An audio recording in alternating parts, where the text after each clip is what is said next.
if we can get them to join. Just bear with me, please.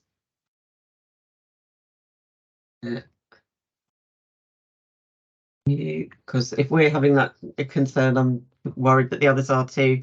I'll activate. I've just It does say in the meeting chat, recording has started. It does. Sorry, I was just going to say, I've got a Street Games account. I'm here as a HAF coordinator for Newcastle, and I've just hit record just to see if it works. So thank you so much, Johnny. And I'm happy to share back with the Street Games team to make sure this gets shared out as well. Brilliant. Thank you so much, Johnny. That's great stuff. So welcome everyone to this workshop. And the workshop you're in, just checking that you know which one you're in, is 1C. So that's Embedding HAF within a broader year-round offer for children and families. My name is Francesca Wood. I'm going to be just facilitating this session. I will be shortly handing over to our speakers. So I'm just going to share my screen very briefly and just run through what we're going to cover, and then I'll hand over to Tom, and hopefully by that time we'll have Jill with us. If you do want to turn your cameras on, please do. It'd be great to see you, but I appreciate if you would rather not. So I'm hoping you've got that up. Is that okay, Johnny? Can you see that? Excellent. Okay, so we're recording the first half, but then for the open discussion, we'll switch off the recording.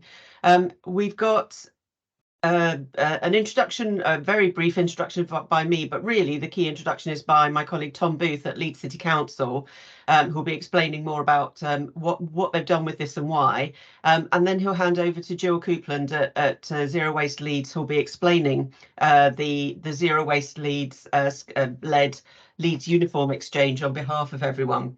So really what we wanted to cover with this is that we know as councils you've got that incredible opportunity with HAF, but also the challenge that was referred to in the initial outline and opening from Mark.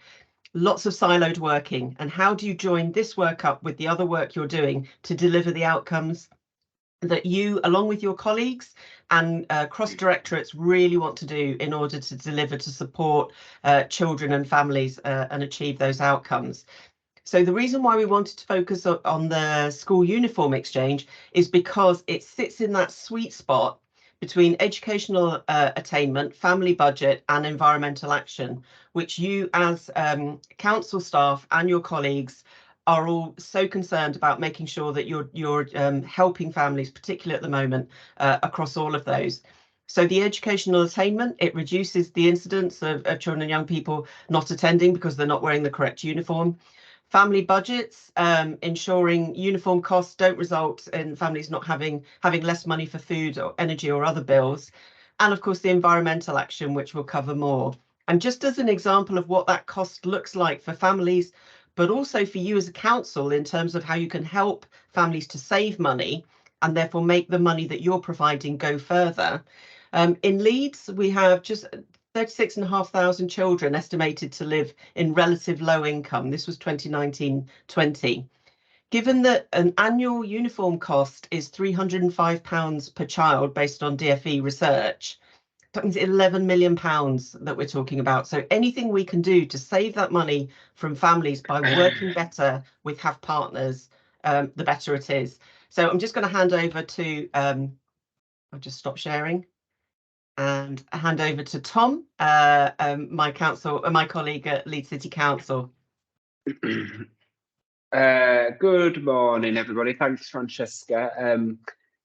So my name's Tom Booth. I work for Leeds City Council, and I work in within our community hubs and libraries across the city. My role within this, while I'm here today, is I coordinate our in-house healthy holiday provision, HAF provision, or healthy holiday as we call it in Leeds. So I just wanted to give you a very brief background ahead of Jill joining us, who will give you a lot more information around the school uniform exchange and why Leeds felt the need and that want to be able to set it up. So following the 2019 healthy holidays, as it was called at the time, so pre-HAF funding, Leeds was really fortunate in that we were regularly able to secure funding, much more limited funding through central government to deliver healthy holiday programs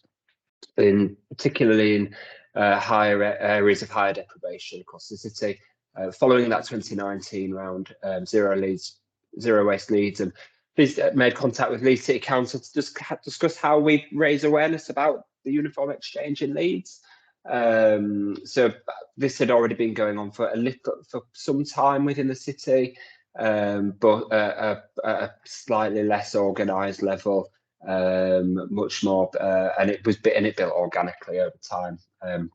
The aim of that conversation was to look at in particular around reducing uniform waste, increasing the donations that we were getting in, so recycling old uniform as children very quickly grew out of it, and helping more families across the city, particularly on those on low incomes, access low cost or free uniform. There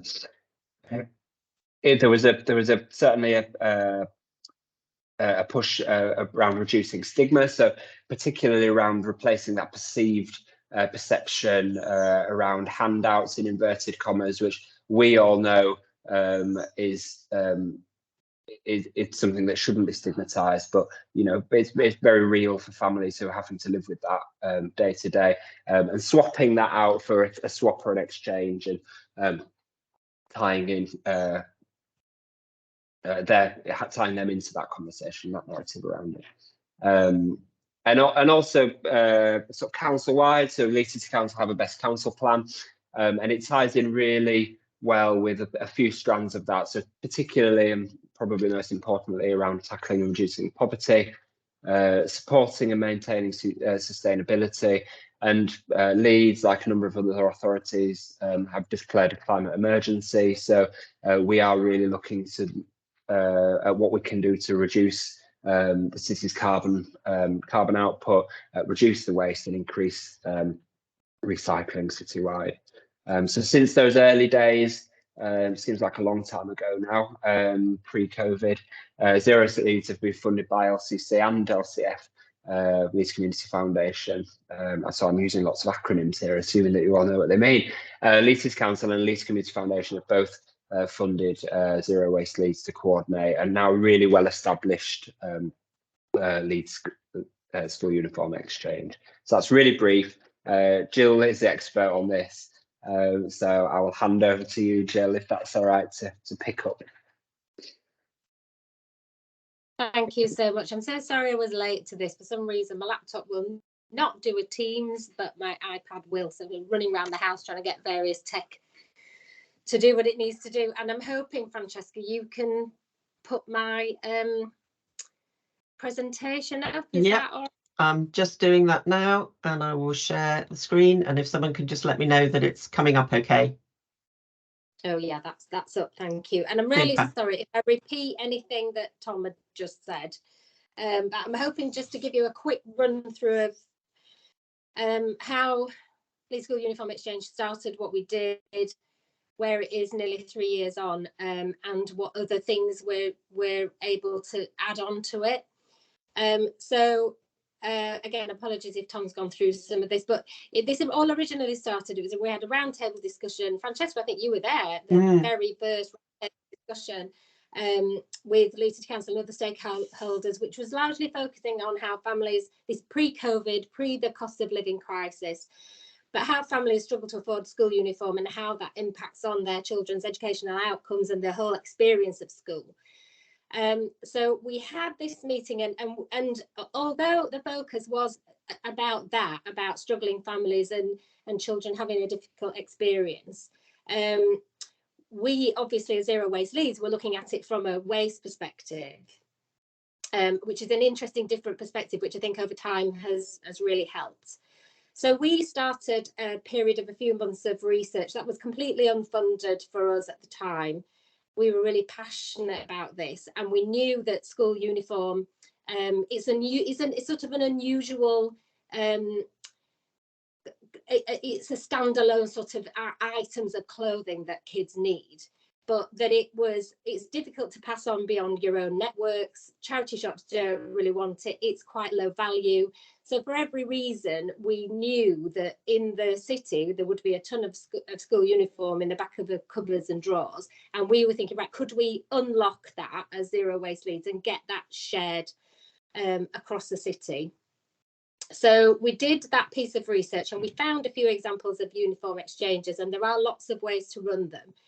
And so we learned a lot from what was already out there and what we thought might work in Leeds. And our criteria was that school uniform in Leeds should be free. It should be where it was needed and easily accessible. So no centralised referral system, which does work in other areas, but we wanted it to be in the communities where it's needed. Something that everyone could get involved in, so that sharing school uniform was normalised and something that we just all do in Leeds, which 3 years later, I can tell you, we've achieved that. It's just that there's a broad awareness of it and thousands of families are doing it. And we knew that our Zero Waste Leeds message was going to be important for that. And that talking about sharing resources, cutting down the demand for new, being more sustainable, Leeds being a generous city, were all going to be important messages to destigmatise second-hand school uniform, essentially. And I know Tom touched on that. And in fact, the stigma of second-hand was raised a lot in the beginning, but I genuinely never hear that now. So the proof is in the pudding. People are happy and willing to share. So you could, my next slide, please. So is that coming up? Sorry. So it's coming up as the. So yeah. That's right. Yeah, the school uniform exchange. So we launched. Do you want me to move on? No, it's okay. I think I'm freezing. I don't know. Anyway, hopefully you can hear me. I'll just carry on regardless. Yeah, please do. Yeah. So in June 2020, we launched Leeds School Uniform Exchange to unlock the resource of second-hand school uniform, get it to people who need it for free. And it was about that, a citywide network, a generous city, and the sharing economy. And we launched initially through our social media. We have a big reach, 25,000 people we reached through our social media. So we launched on there and we created an immediate buzz. So it was very clear that we were right. There was tons of uniform in the back of the cupboards and drawers and people didn't know what to do with it. And as soon as we started talking about sharing it, people were only too happy to do that. So if my next slide.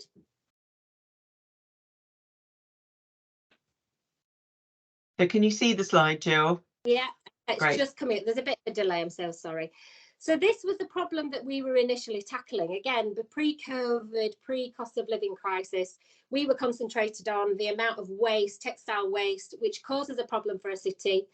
The carbon saving that we could make if we shared school uniform, you know, the natural resources that go into making school uniform, what an impact, environmental sustainability, environmental impact we could have. The cost obviously was an element right from the beginning, the £300 average, that's per pupil. So if you've got 3 children, you know, that's a significant amount of money and it generally comes all at one time over the summer holidays. And appreciating that as in every city, you know, Leeds has a lot of children living in low income families, nearly 30,000 children.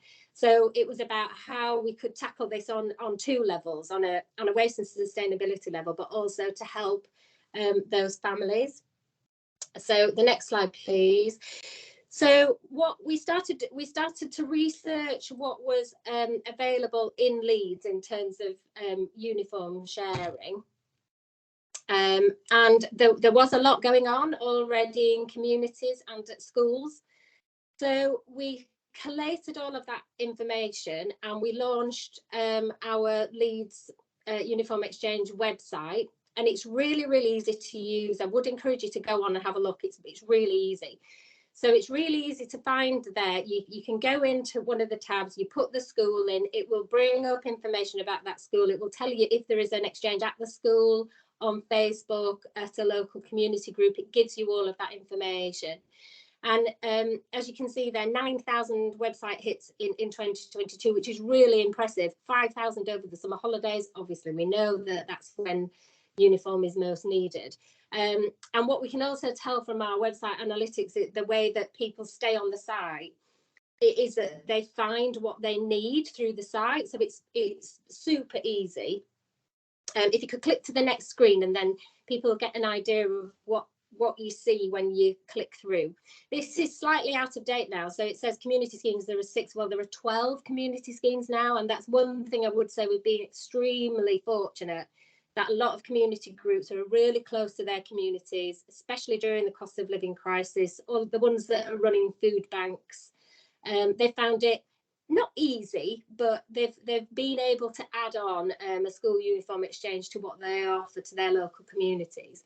But this is what happens when you go in. You can either type your school or your area, and it will bring up information about your local area. What we also did, which you'll see on the next slide, is we made a lot of resources available. So to try and encourage more and more people to set up school uniform exchanges, we've created resources there that explain the genuine day-to-day practicalities of running an exchange. And if you run a physical exchange, there's a lot to consider there. There's how you're going to get the donations in, how you're going to manage them, what you're going to do with waste, where you're going to store all the stuff, how you're going to display it. There's lots of practical stuff, but there's really, really easy things that people can do. And what's really successful, and we'll see later on in the presentation, is having a Facebook group that is around the school. So some schools have set the Facebook group up themselves. Some of them are being set up by parents, and it's hyper local then. And you'll see later on how parents and schools and community groups are using those Facebook groups. But it's so easy.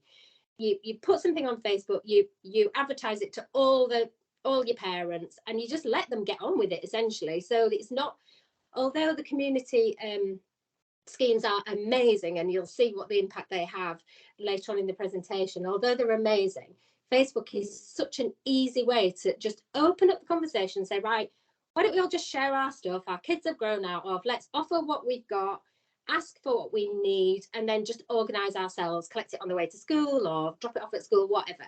So there's tons of resources there that help people who are thinking about setting up an exchange to do that.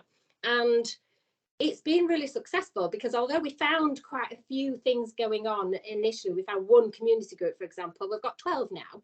We found a few Facebook groups. There are tens of Facebook groups now. We found a few schools doing something. There are so many more schools. So that encouragement, that normalizing, that showing that it can be done, that celebrating all the stuff that we do, it's really getting the message out, and it's really embedding in the city.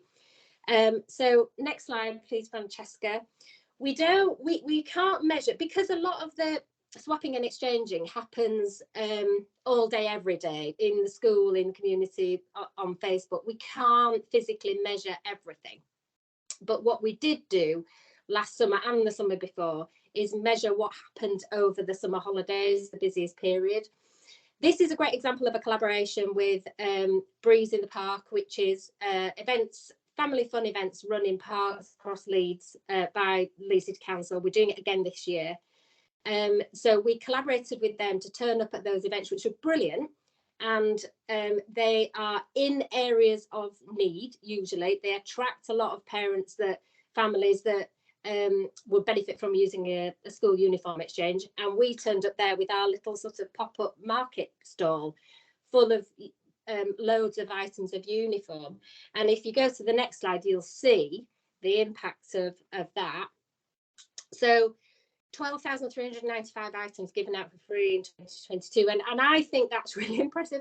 And it was a lot of hard work. That wasn't just the Breeze events, that was other pop-up shops that happened across the city that we facilitated. We moved uniform around, we made sure that areas that had a surplus, we could move it to areas that really needed it. But 37 pop-up shops, and some of them, I mean, they're amazing. It is like walking into a uniform shop. You can get everything you need for your children. There's loads of generic stuff, there's loads of logoed stuff. And you can see that we're still all about waste and sustainability. Those messages are important. 2.5 tonnes of waste saved, a big carbon reduction impact. The cost saving, though, to local families is really significant, to over nearly £211,000, and 3,000 families we reached. And so we're doing something similar again this summer, maybe not on as big a scale, but we've got more community groups now involved this year. So just to, next slide gives you an idea of our Leeds School Uniform Exchange, so we've got Zero Waste Leeds as our with social media, but Leeds School Uniform Exchange has its own Facebook group, and you can see there now we've got over 3,000 members, and it's a really active group. So you can see we post stuff when new things happen, when there's a new scheme setting up, and then the members are sometimes individual parents, people who work at schools, people who work in communities, and they will post information about the exchanges that they're running. And in the next slide, you'll see how the individual Facebook groups work. We can see that people are helping themselves. The one on the left is a really established uniform swap, which has now moved into a charity shop, which is brilliant. The other one is run by parents of the school, St Matthew's, and you can see it's a serve yourself. Just put on there what you've got, or at the next one, the Ruth Gorse Academy, you can see people asking for stuff that they need, and the community is such that it really responds. People want to be kind, and they want to help other people out. So we're in year 3 now. We've had our funding for this year confirmed, and what we'll be doing this year, I've got just a couple more slides, but what we'll be doing this year is using some of that funding to run an additional appeal to school uniform. And the next slide, please, is so last summer, because really of the success of school uniform, and because we already have this established network, so we've got a network of people who want to help and a network of people who need the stuff. So we were approached by Yorkshire Sport to see if we could do something similar with sport kit and equipment, and we did. We ran a very tight 6-week campaign for a very specific number of sport items, and we got nearly 1,000 items of kit donated, which easily went out at the Breeze events with uniform. And we literally had families queuing at those events just to come to our store to get football boots.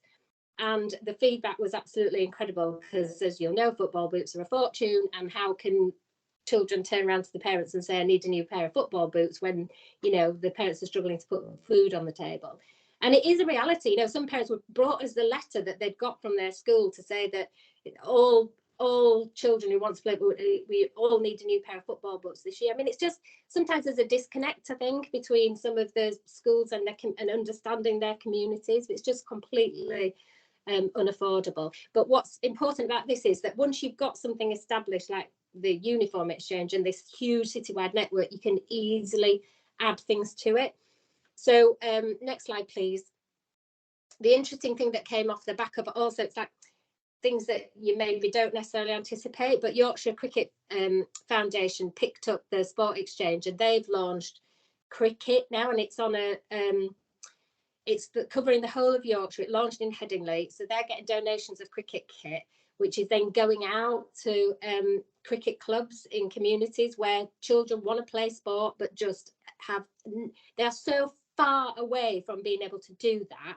It's completely impossible for the parents to afford for them to go. I mean, we get teachers contacting us now to say that PE is exclusive at school because children haven't got a pair of trainers. So, you know, if you want to be the next cricket superstar, or you want your kids to do something like that over the holidays, where are you going to get the stuff from? And Yorkshire Cricket launched that, which is brilliant, has support the players. It's being rolled out from Leeds, it's now in Bradford, it's going to Scarborough. So that was just a great collaboration for us. And the next slide, what the council asked us to add on to, and they gave us some extra money last year to the Leeds School Uniform Exchange, was a winter coat appeal. So we ran it for an initial 3 months, and we had an truly amazing response, and we got about 3,000 coats out in the first round, and it was so well received. I mean, they came in, they were distributed through the warm hubs, the community hubs that became warm hubs, and they went straight out immediately. We were as we were filling the rails with coats, they went straight out. So it was extended to the end of March, and that's the total. Nearly 6,300 coats. I mean, it's absolutely incredible. It's a huge piece of work. Again, it was an amazing collaboration between us and active leads at the council, because the leisure centres became donation points, which was really brilliant for them. They had a green wheelie bin, and they're easily accessible in communities. You can park, they're open all the time. So that was a great collaboration with them, and that meant that we could deliver free coats. There were men, women and children as well, and baby stuff we had. But I think it's another example of, once you've got that foundation and you've got you can appeal to people. People want to be kind, and they have uniform, sport kit, coats on the back of the door, in the back of the cupboard, that they've not worn forever, that they want to give away, and can have such an amazing impact. So I think that's more or less it from me. If anyone's got any questions, I would encourage you to go on the Uniform Exchange website, have a look. Zero Waste Leeds is just our general website that shows you the other stuff that we do, and my contact details are there. Thanks so much, Jill. So I was just going to hand back to Tom to see if there was anything you wanted to sort of bookend that with from a council point of view, given what you'd started with and where you are now. And then we can switch off the recording and take questions and answers. But before we do that, Jill, sorry, Tom, Jill, did you just want to mention that there are downloadable resources on the website that other councils can access? Yeah. So the buttons on that slide, I showed you the buttons. If you just go on to interested in setting up a scheme, I think it says, and you click on, and there are lots of downloadable resources. There's lots of things about demonstrating your social impact as well, once you've done some exchanging, but there's tons of resources on there. They actually need a bit of an update, just to let you know, but we're that's part of our work this year. Thanks so much, Jill. Okay, Tom. Well, I don't know how I can top that, to be honest, but I'll just sort of add some final remarks, I guess. So just off the back of Jill's point about the winter coat appeal, yeah, I work within the service where we delivered quite a bit of that, and they were flying off the shelves. They were really, really popular, and they tied in really well with the warm spaces, which all of our pubs and libraries in Leeds were, so people could come in, adults could come in, get hot drinks, and we didn't cap it. It was as and what you needed. So big thank you, Joel, for the winter coat appeal, and the whole uniform exchange. It ties in really well with loads of other work that goes on within Leeds. So referencing, I can't remember the speaker's name from this workshop, but talks about silo working, and I definitely think in Leeds, we're on a really good path to tying in, what can sometimes be quite naturally fragmented, lots of different people involved in things. It ties in with the food pantries across the city, community groups, and the myriad of healthy holiday provision, HAF provision that we have across the city. I think really that is it. If I say any more, I'm just going to be waffling, trying to. No, that's great. Thanks so much, Tom. Jill has said so. Thank you very much. So just to conclude on that, I think it's absolutely about that silo working, and I think council colleagues, you'll be getting funding coming through from the DWP, you'll be getting funding coming through from other government departments and HAF through DFE. How do you start tying some of this resource together and using HAF as had been mentioned at the previous session, to using HAF to sort of draw some of that together, so it really benefits not just the families that are most in need, but makes life easier for you at the council when you want to cross promote particular initiatives and support that are all about supporting these families who are struggling the most. So it's how you do that, and of course how you offset the costs that families are facing with uniform, which means that that then frees up that family budget to be used for other things. So you're not seeing a rise in demand for your household support fund, for your welfare support services, for the other financial services. And thinking about the sports kit exchange, again, as Greta De Fater had mentioned, that impact about reducing what was it, the sort of antisocial behavior, and keeping kids safe. Sport is such a powerful way to do that, but if the kids don't have the right kit, that's such an immediate barrier. So how we start solving problems through this opportunity at a time when we've all got shrinking resources. So I'm going to stop there now. Johnny, if you're okay to stop the recording, and then we can just go through to questions.